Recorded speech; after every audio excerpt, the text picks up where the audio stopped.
Bet jeigu dar biškį, tai užsidegs ir bakas. Ir sudegs tą mašiną.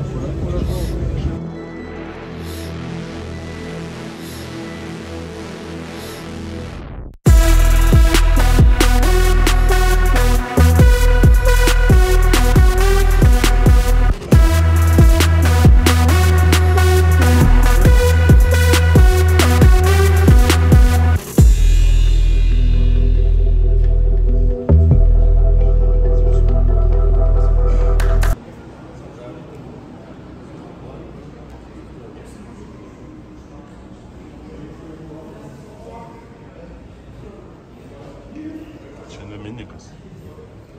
Čia Abarto Fiatas.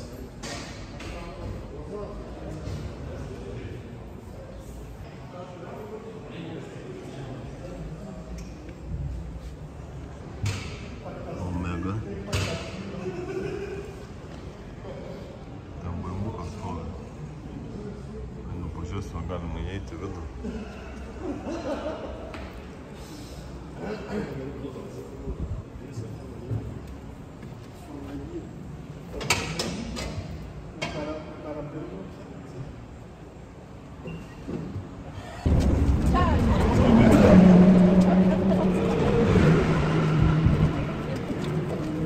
Backpack nur in der Firma geschraubt. Hier oben werden die selber betreut. Ja, ja, das ist der war gestern lange Zeit.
Ich habe eine Schraube.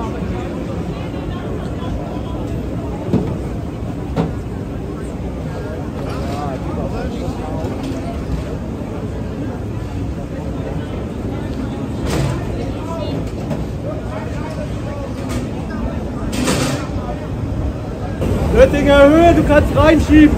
Jojo, kannst du!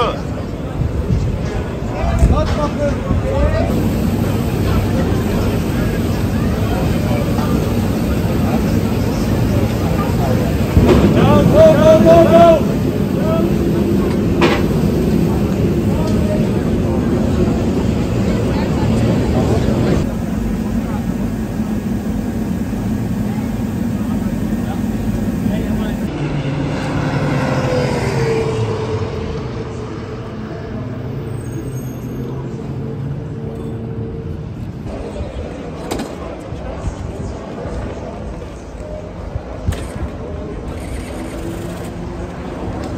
Nu ką, pusę baigiu apeiti. Reikia šaut burgeriuką, atsigert kažką ir pėdinti Nordschleife. Nes ten sudėtingai daeiti. Čia jau pusvalandį vien tik tai eiti, nes tiesaus to kelio nėra, reikia išeiti iš trasos ir eiti per tunelį. Ir tada keliu iki miestelio ir prie miestelio ten galima įeiti. Tai va, varau ieškoti burgerio.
kaip ir pavalgiau.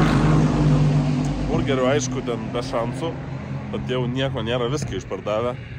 Kitur tūkstantinės eilės, o prie blinelių mažiausiai eilė. Tai šoviau 2 blinelius. Vieną picos stiliaus, kitą meksikaną. Tai viso, ir einam toliau. Tai radau šitokį keliuką, bet nežinau, ar mane daves iki Nordschleifės. Tai pažiūrėsim. Bet už tą tokių spotų radau, kur čia labai mažai žmonių. Praktiškai nėra.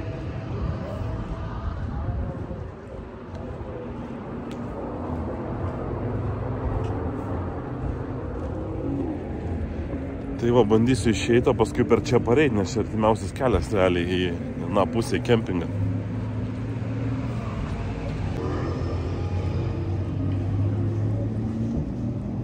Va, tokiu tuneliuku. Vakar čia praėjau, bet vieną pusę. Ir galvau, kad čia negalime įeiti. Bet čia dzin. Ką tik dar kalbėjau su vokietukais šitam tunelį. Tai žiūriu kažką, sakau, ką varžybą žiūriu? Ne, futbolą, sako, žiūriu. Tai kaip tik, va, 20 minučių kaip fulytė, lošiau čempionų lygoje Dortmundo Borussia su Madrido Realu. Tai aišku, kad už Dortmundo Borussia, net pagal spalvą. Žodžiu, kad į Nordschleife papult, reikia eiti tokiu keliu. Ir kito kelio realiai nėra. Nes viena pusė, kur tiesioji, tai ten iš viso žmonėm negalima. O čia va pati pradžia, kur iš čia eina viršui trasa GP ir iš jos išsuka pati pradžia, nežinau net kaip vadinasi. Tie pirmi posūkiai. Tai varau tenai, dar laiko turiu. Norėčiau iki 12 parsibels namo, dabar yra 9:30. Varom, pažiūrėsim. Kaip tik sutems, nes tamsoj ten visas kaifas ir yra, žiūrė.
Žmonių belekiek, temsta ir lyt pradeda, bet taip ne visai lietus, bet tokia dulksna, krapnoja.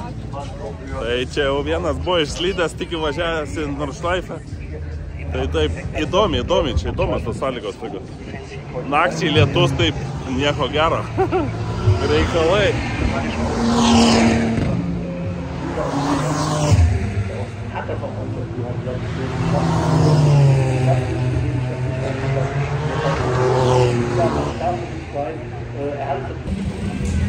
Nu ką, planas paprastas. Einu iki kokią 10, pusę 11 žemyn, kiek spėsiu dait. Ir paskui manau, kad per 1,5 valandos daeisiu namo. Tai vat. Va, Niurbo gyvenimas.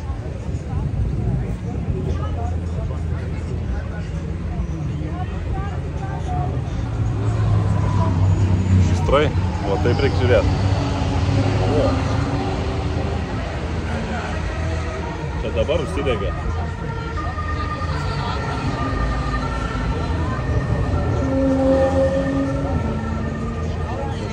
tiesioginė transliacija.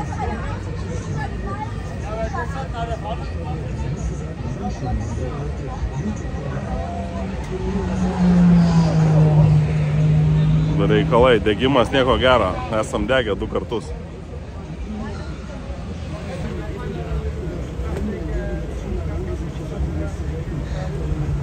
Gaisras niekada nėra gerai, dar ypač jeigu nėra maršalų.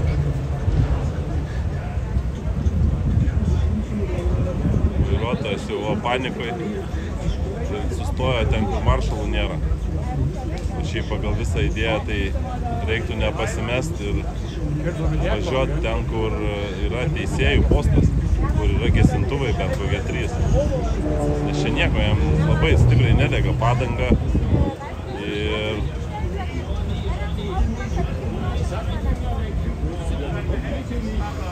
padanga greičiausiai guma.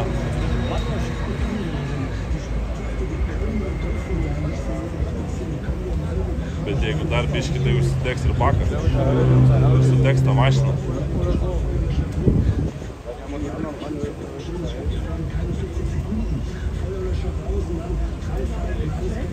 Bet ne, čia yra biški pasiruošta daugiau šitiem reikalam ir vežiojasi visi gesintuvus. Jų tikrai, čia netgi gesinimo tokia mašina speciali su aktyviom putom.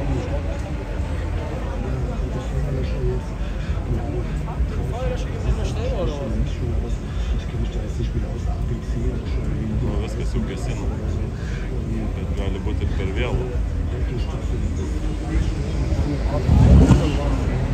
Arba čia reikia va tokių dalykus Lietuvoje įsivesti irgi.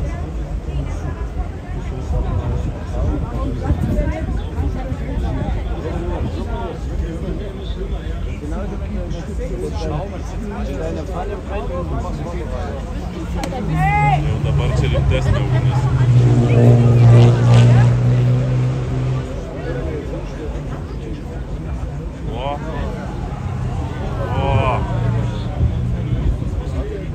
Paprastų gesintuvų užgesino man. Putas pylė niekas nevyko. Lemba išgelbėjo mašiną realiai.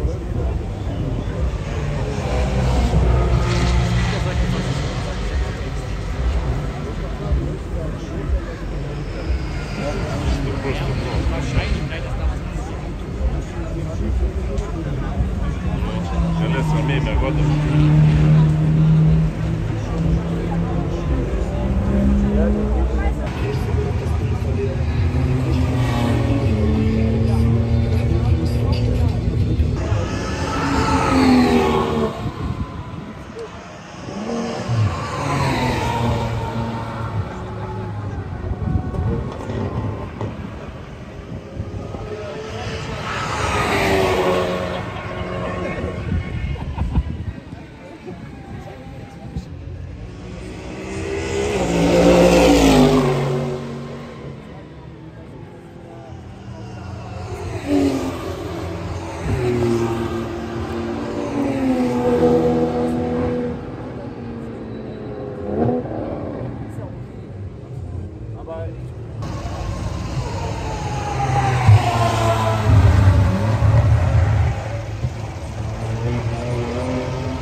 Völlig irre.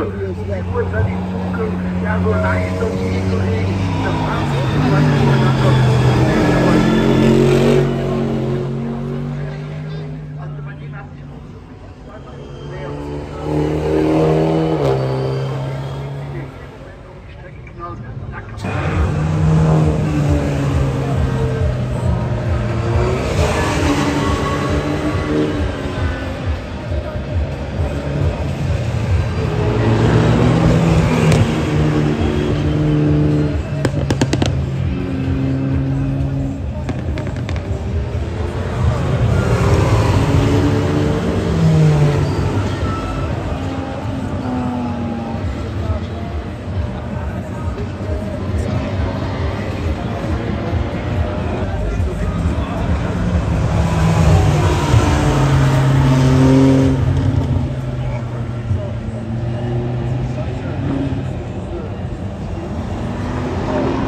Julian Brandt, Adegemi startet.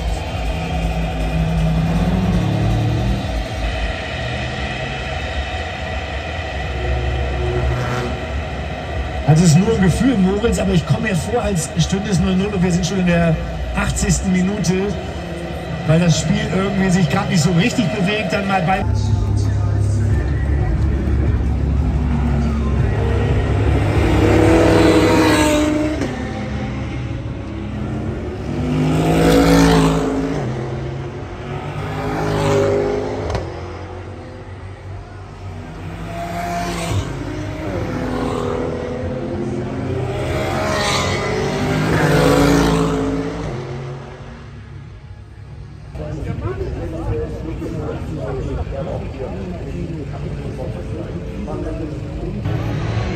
Čia, kol einu link savo kempingo, tai įdomus toks reiškinys trasoje. Žiedė tai neįprasta, bet ralyje tai pilnai suprantama. Rūkas. Čia, kur vaikščiau, tai praktiškai visur.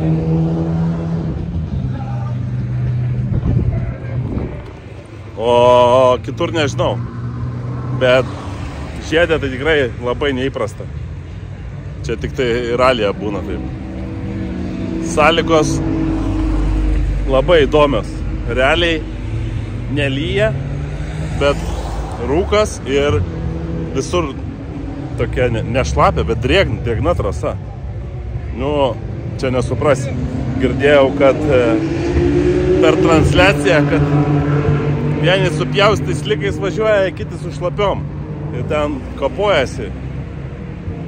Tai įdomu, kaip čia naktį pratems chebra. Nes čia betemsant tai jau buvo pradėję daužytis. Tai va, aš varau namo. Man valandą laiko pareiti iki kempingo. Tai būsiu lygiai apie 12.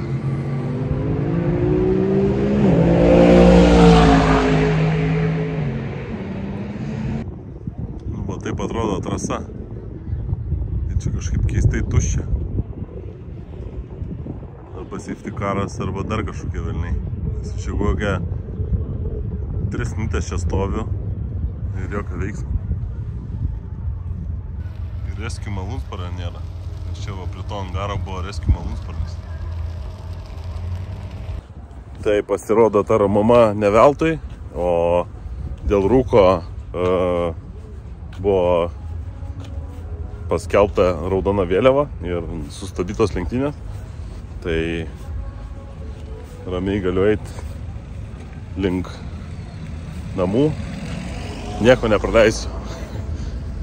Užgaudžiau truputį šviesos, tai mano experiences Nordschleifėje baigėsi. Pabuvau Nordschleifėje, per trasą link savo kempingo, link palapinės, miegot ir rytoj ryte ant savo moco lėksiu link namų. Tai susitiksim kelionėje atgal ir Nordschleife be manęs nenumirs, aišku. Čia viskas funkcionuoja kuo puikiausiai jau daugelį metų, nuo 70-ų vyksta šitos lenktynės. Tai va, tai aš viską patyriau praktiškai, tą neapsakomą jausmą, garsą ir kvapą. Viską reikia pajusti, neįmanoma atpasakot. Tai čia mano lenktynių dalis ir baigėsi. Rytoj kelionė namo ir susimatysim rytoj. Ate.